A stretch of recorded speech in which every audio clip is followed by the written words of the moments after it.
sabi ho sa ganitong latest news sa CNN, nakita ko kanina na ang mga tao na meron pong blood type O ay less vulnerable to COVID-19 at reduce likelihood of getting severely ill. According po yan sa bagong mga studies at mga experts na research. So kapag may blood type O ka, ay medyo mababa ang panganib. Sa isang study na ginawa rin sa ibang bansa, at ito yung sa Canada, natagpuan na yung 95 patients critically ill with COVID-19, a higher proportion ay nandoon po na meron po silang blood type AN or AB, 84% po.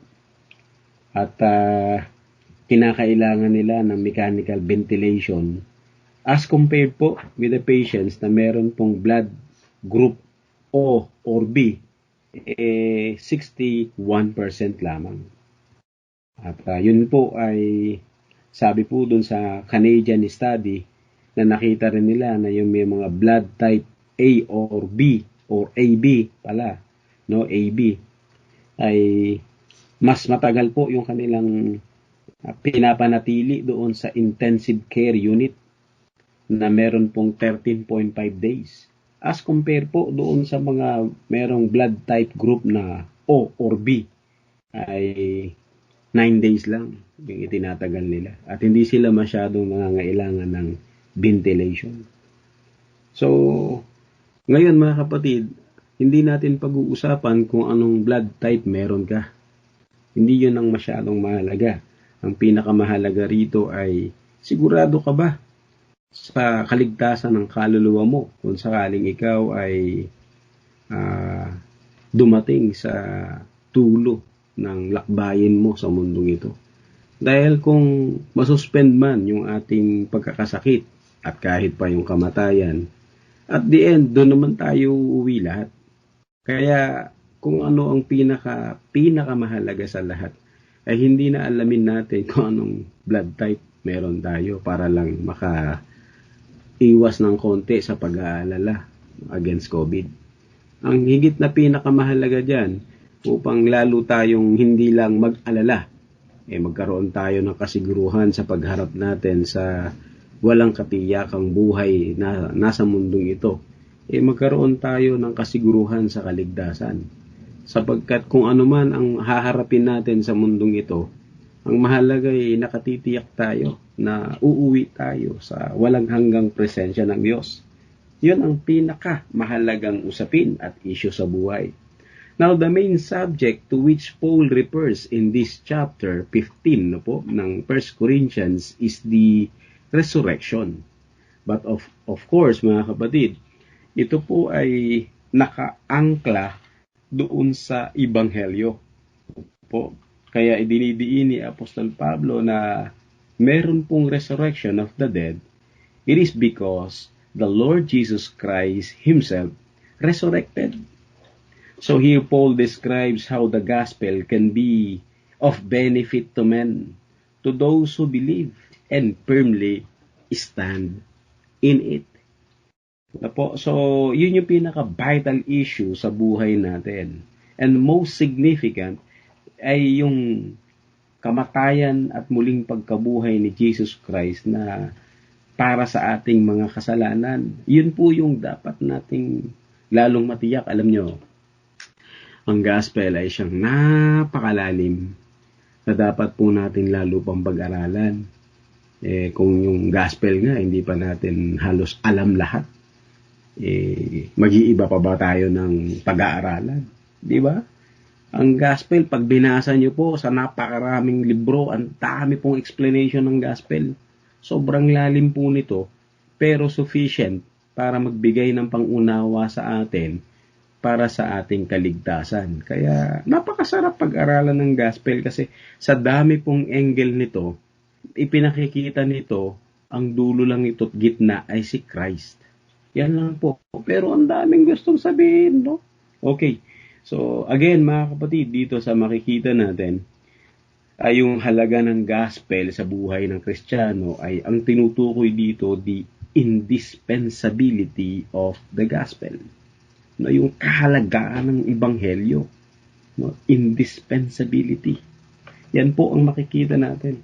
Tanging ang ebanghelyo lamang ang daan sa kaligtasan ng makasalanan at para sa mga magpapatuloy sa pananampalataya hanggang sa uli. Okay po? So, meron po kasing perseverance of the saints at yung mga magpipersevere dun sa gospel, meron pong evidence ng salvation sa kanilang buhay. Okay, so here, dito sa 1 Corinthians 15, verse 1 and 2, yung ating titignan. 4 na bagay. First is the gospel is the only foundation. Gospel alone, mga kapatid. And second, mga kapatid, the gospel is the only way for salvation. Ayan po yun. Una, foundation, next, salvation. And then, mga kapatid, the application of the gospel, ang sinabi po doon, hold fast. Steadfastly, the application of the gospel. Kailangan itong panghawakan ng mahigpit. And fourthly, mga kapatid, meron pong warning. Yung importance po ng pagpapatuloy unless you believe in vain. Yan po yung warning. So, 4 na makikita natin sa ating Bible study sa gabing ito. Ako. Again, mga kapatid, yan yung makikita natin.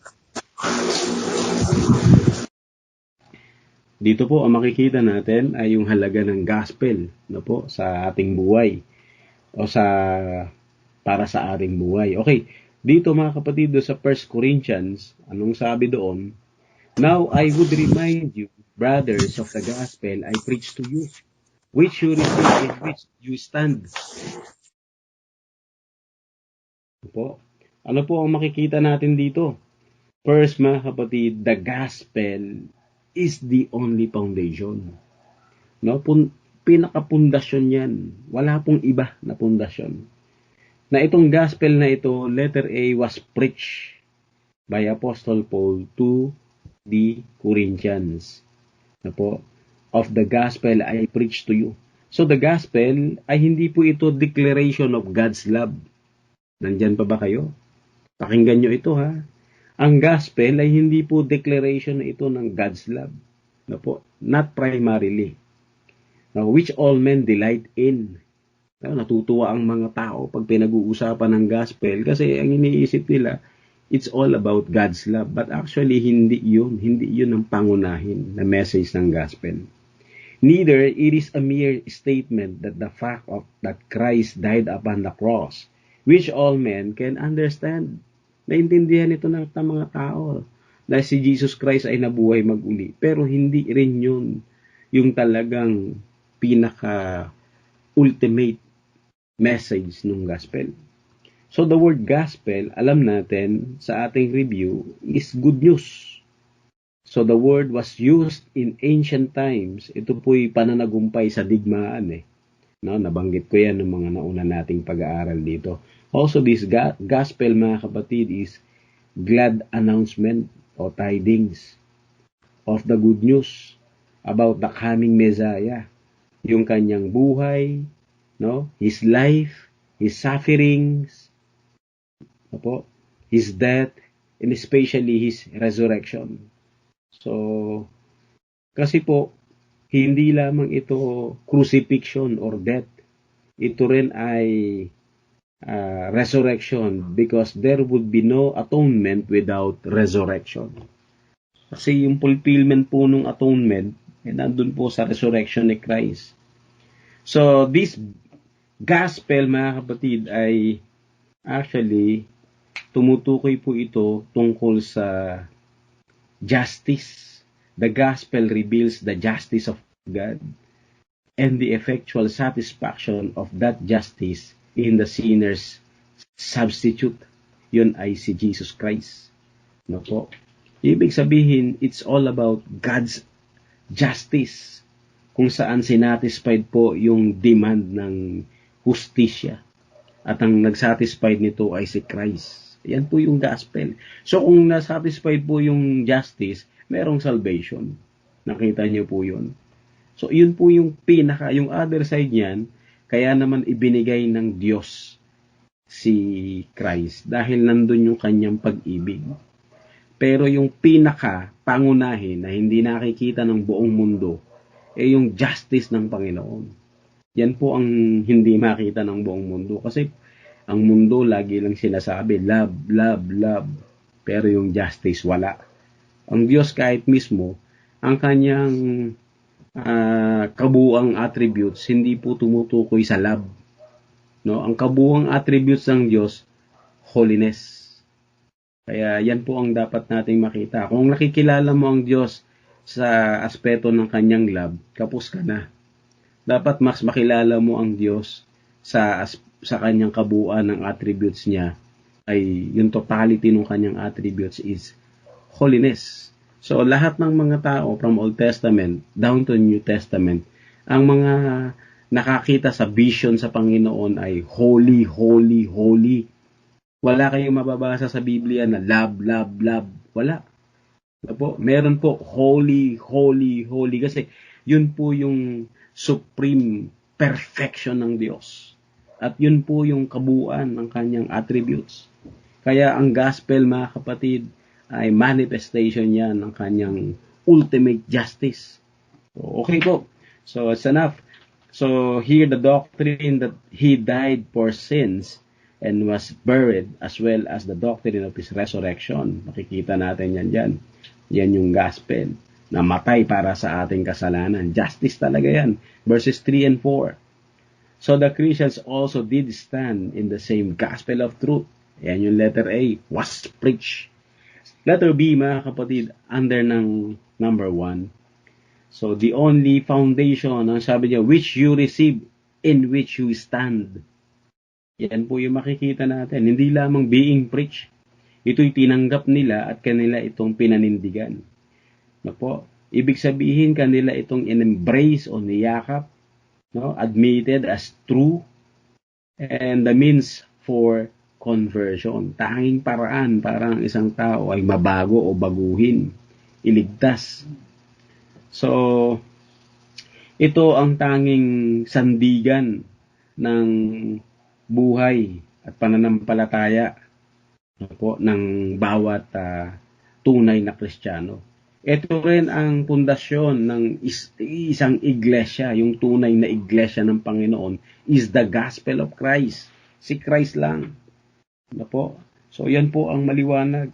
So in this gospel, the church of Corinth was founded, and by which all their piety and hope has been produced.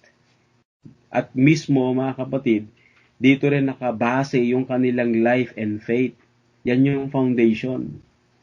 And apart from this gospel, wala po yung eternal life, wala po yung true faith, wala yan. Walang saving knowledge, wala. So, the lesson here, mga kapatid, this gospel, mga kapatid, about Christ's death and resurrection is at the foundation of Christianity. Kung tatanggalin ito, ang pinaka-gospel na ito, ang pinakabuong fabric ng Christianity will fall. Lahat yan, lahat ng mga doktrina ng Kristyanismo ay mawawala, at yung pag-asa natin sa buhay na walang hanggan, ito po ay biglang guguho. So, ang tanging pundasyon ng buhay ng Kristiyano ay nasa Ebanghelyo ni Kristo. So, no other foundation than Christ and His finished work alone. So, para sa buhay at para sa iglesia. Both individually and the community of believers, mga kapatid, the gospel is the only foundation. So, we are built up by this. And by this only we can stand as a Christian church. Yan yung doctrine na yan. Ito po yung vital and fundamental na basis ng ating buhay. So, yan po yung una, foundation. Gospel, is the only foundation ng ating life, hope, and faith. Next, mga kapatid, the gospel is the only way for salvation. Anong sabi diyan sa verse 2? And by which you are being saved. Ano po, maliwanag diyan. Ano po, anong sabi diyan? Na sa pamamagitan nito kayo ay ligtas. Ayan po yung pangalawa. So, the only way for salvation is the gospel of Christ. The doctrine that Christ died for sins and rose from the dead are fundamental truths of Christianity. Na po, yung gospel, ang bautismo hindi nakaliligtas. Alam nyo ba na ang dating daan, ang kanilang bautismo ay nakapagliligtas? Kulto yan. Na po, kaya kung ako sa inyo, huwag kayong magbibigay ng pag-entertain dyan sa mga ganyan. Kulto yan. Sisirain niya ng inyong pananampalataya. Na po, ang dating daan, nagtuturo yan na pumasok ka sa kanilang iglesia, ligtas ka. No po? Totoo yan. Kung hindi kayo nagbabasa ng mga doctrine nila, mag-ingat-ingat kayo. Kasi mapapahamak ang kaluluwa nyo. So, ang gospel lamang, mga kapatid, on which salvation only depends on. It means that hope of eternal life rested on this. And by this, na po, mismo mga kapatid ay ang isang tao na condemn dahil sa kanyang kasalanan, ngayon meron na siyang siguradong pag-asa sa eternal na buhay dahil yan sa ebanghelyo ni Yeso Kristo. Yan is salvation, mga kapatid. So the idea is that they were, yung mga, both those Christians, mga kapatid, no, in Corinth, also, mga kapatid, tayo ngayon ay iisa lang yung daan ng kaligtasan. Yun ay gospel. At kahit yung nasa lumang tipan, na po, nandun po yung kanilang anticipation ng gospel. Because there is only one true gospel. Na po, wala pong copycat itong totoo na ito. Bagamat maraming nagpapahayag na gospel din yung dala nila.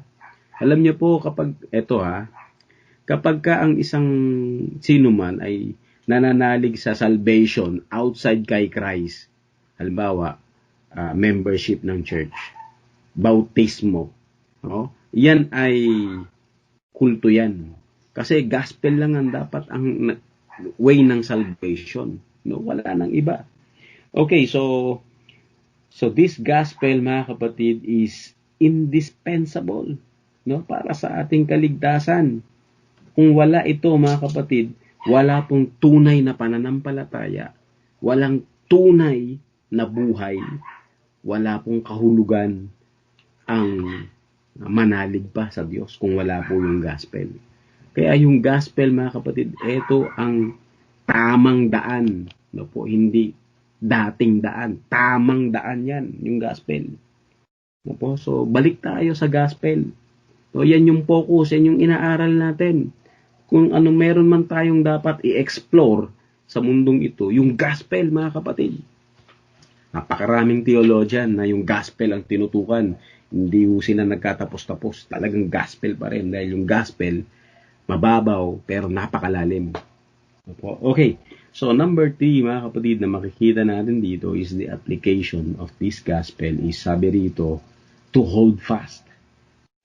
Na kayo ay dahil dito naligtas. If you hold fast to the word I preach to you. To the word I preach to you. Hold fast. Yan yung makikita natin. The application. So the word hold fast dyan, mga kapatid, also implies adherence. Dapat po yung sinasabing pananatili. Ikaw ay nakapokus talaga sa gospel. Hindi ka po pwedeng lumiko sa kaliwa o sa kanan. Gospel lang. So, dahil po rito sa Corinthians, meron pong mga nagtuturong ibang Christ, meron din pong nagtuturong ibang uri ng gospel. No po? So, they wanted to snatch away the true gospel, the true gospel from the community of believers. Gusto nilang i-snatch away yon. Now, mga kapatid, sabi ni Apostol Pablo, kailangan nilang manatili dito at kumapit ng matatag dito, yumakap pa. So the Corinthian Christians had done well. They received the gospel. They were doing well. They did stand in the gospel. But they had to continue to do well and hold fast the gospel. No, yan yung ipinangaral ni Apostol Pablo. In short, kailangan nila talagang magpatuloy dito. The point is that they owe all the piety and comfort which they had to this truth.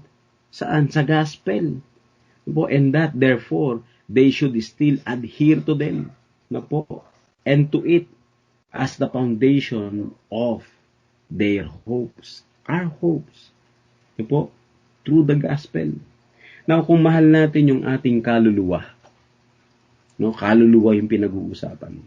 Isipin nyo kung gaano kahalaga yung kaluluwa. Yung kaluluwa natin, kaya para lang maligtas ay binayaran ng ating Panginoong Hesukristo. Isipin nyo rin ito, na yung kaluluwa din natin, yung hinahabol ni Satanas. Kasi gaano kahalaga yung kaluluwa.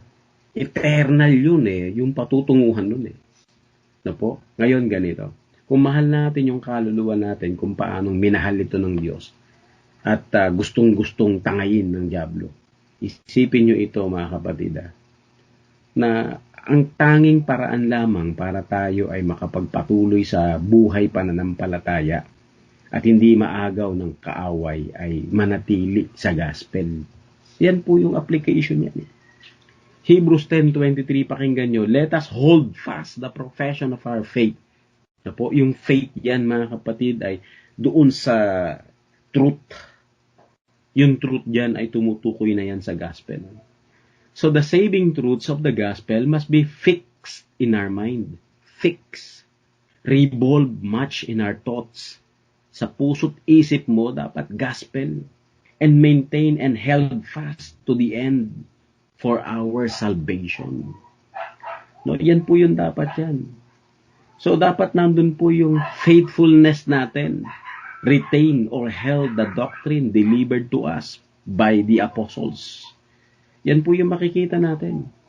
Na dapat we observe it carefully, still believing in it, living for it, strive for it, mga kapatid, and even fight for it, and die for it.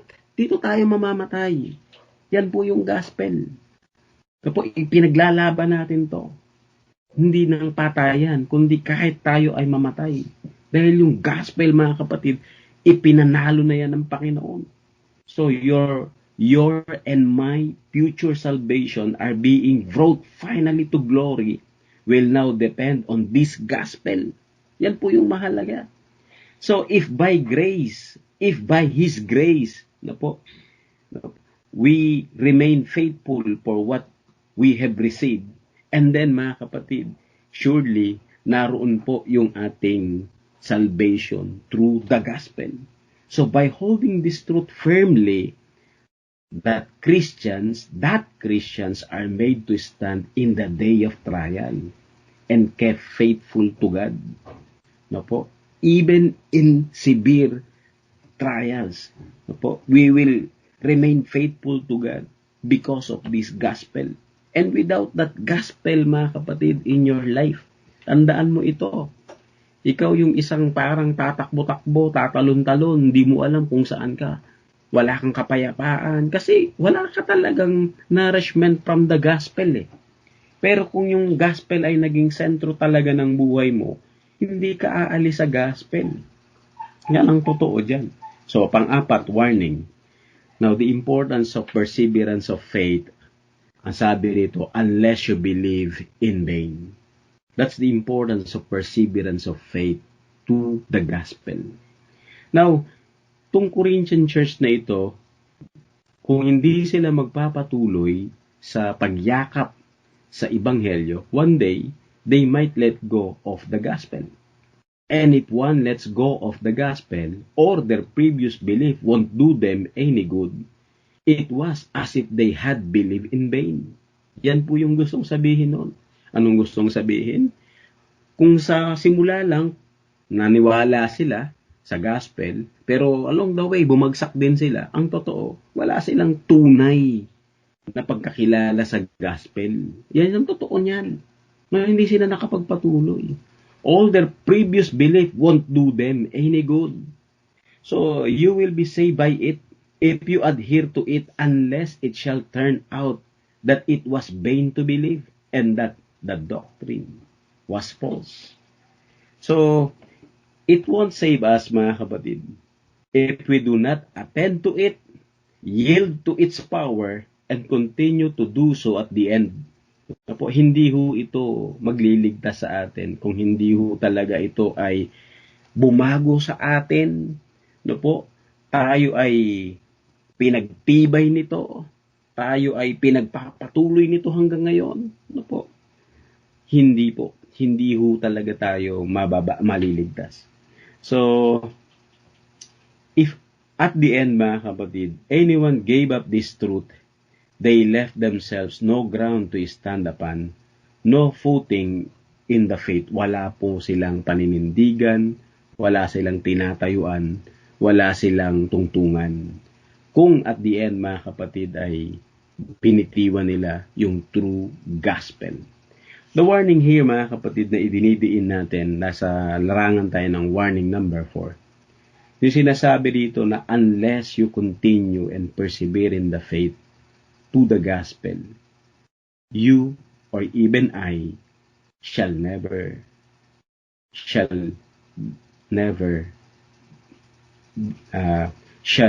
be never the better or for a temporary faith. No po? Para lamang tayo sa panandaliang pananampalataya. Wala talaga tayong saving faith. So, wag nating kakalimutan, meron pong other gospel. Galatians 1:8. Pakinggan nyo. But even if we or an angel from heaven preach any other gospel to you, that what we have preached to you, sabi ni Apostle Paul, let him be accursed. Alam niyo po, isa sa dynamic tool ng kaaway ay gumawa siya ng parehong gospel pero mali. Yan po, dynamic tool ng kaaway yan. Mula pa sa pasimula, trabaho ng kaaway na kanyang i-pirate niya yung gospel mula pa sa pasimula.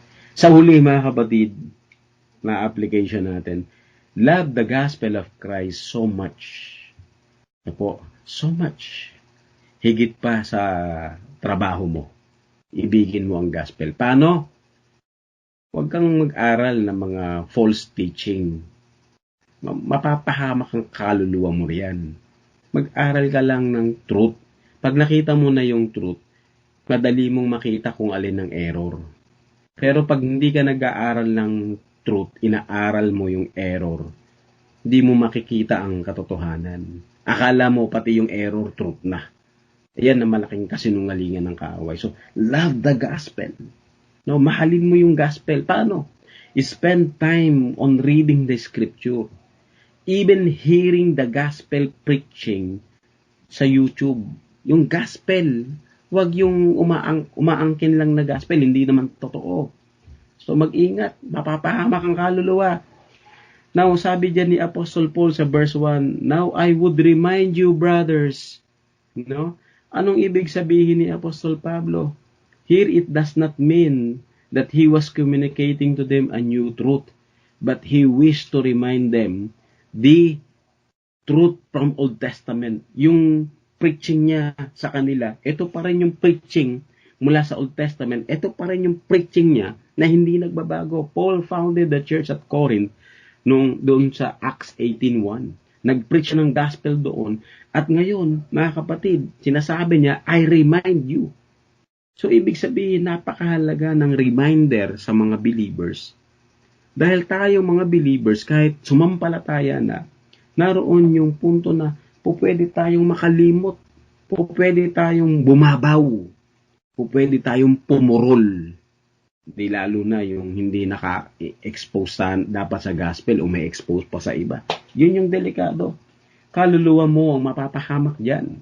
Yan yung napakadelikado. Alam nyo, hindi biro ang maglaro ng apoy. Alam mo yan. Diba? Binipigilan na tayo ng scripture na wag na nating expose yung sarili natin sa apoy. Sige lang, tayo ang mapapahamak dyan. So sa Galatian church, mga kapatid, who was quickly being moved away to another gospel, Galatians 1:6. Ito'y nangyari na sa history. Ulitin nyo pa rin yung kamalian sa kasaysayan. So wag naman. So, love the gospel with all your heart, with all your soul. Kasi yan yung gospel na yan, the only foundation, the only way for salvation. And, of course, we must hold on to it, persevere on it. And, of course, nandyan yung warning na merong other gospel. Dapat manatili tayo dyan hanggang sa kamatayan. Yan yung pinakamahalaga. So, Christ's resurrection rests on the evidence of many eyewitnesses. Yan yung kahalagahan ng gospel. Kasi yung gospel natin ay talagang nangyari, including Paul himself. And is the great fact preached as the groundwork of the gospel. They who deny the resurrection in general may deny that Christ, and the consequence of the latter will be that Christian preaching and faith are vain. So, yan yung delikado. So, love the gospel with all your heart, with all your mind, with all your strength. Study on it. Pray for it, na maintindihan mo ito. Yun po yung pinakamahalaga. So, manalangin na po tayo. Unto Him all the glory. Ama, maraming salamat. You remind us, you teach us, and you even rebuke us from your word that we should love your gospel alone and nothing else. Patawad, Ama, dahil minsan wala sa focus namin na kayo dapat yung makilala namin. Minsan nai-entertain ang marami pa sa ibang mga aral dahil nasisiyahan sila doon. Bagay na hindi namin maipaliliwanag pero tiyak ang kapahamakan doon. Tulungan nyo kami, Ama, na pumukus lamang sa gospel na siyang tanging pundasyon ng aming kaligtasan at daan ng aming buhay na walang hanggan. Tulungan nyo kaming manatili sa pananampalataya sa Ebanghelyo at kami ay magkaroon ng tunay na pananalig at pamumuhay ayon dito sa biyaya ninyo. Panginoon, salamat ng marami sa gabing ito. Pagpalain niyo po ang aming mga natutunan at tumanim ito sa aming buhay. Kayo po ang aming pinapanalanginan sa gabing ito at niluluwalhati sa ngalan po ni Kristo Jesus. Amen.